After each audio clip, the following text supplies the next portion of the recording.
मैं बताने जा रहा हूँ ईसीजी से रिलेटेड कुछ डिसऑर्डर। ईसीजी होती है हार्ट की इलेक्ट्रिकल एक्टिविटी चलती है, उसका ग्राफिकल रिप्रेजेंटेशन।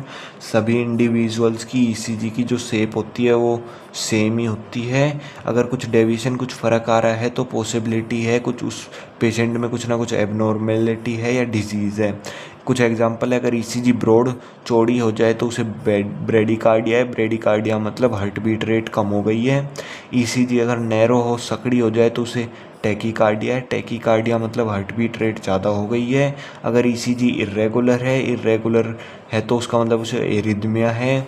अगला एग्जांपल है, अगर उसका क्यूआरएस कॉम्प्लेक्स लॉन्ग आ रहा है तो उसका मतलब है उसके वेंट्रिकुलर इनलार्ज कर गए हैं, वेंट्रिकुलर इनलार्जमेंट है। अगर उसकी पी वेव लॉन्ग आ रही है तो उसका मतलब है उसके एट्रियम बड़े हो गए हैं, एट्रियम इनलार्जमेंट है। अगर उसका टी वेव का जो साइज है वो रिड्यूस हो गया है, कम हो गया है, तो इसका मतलब उसे कोरोनरी एस्केमिया है।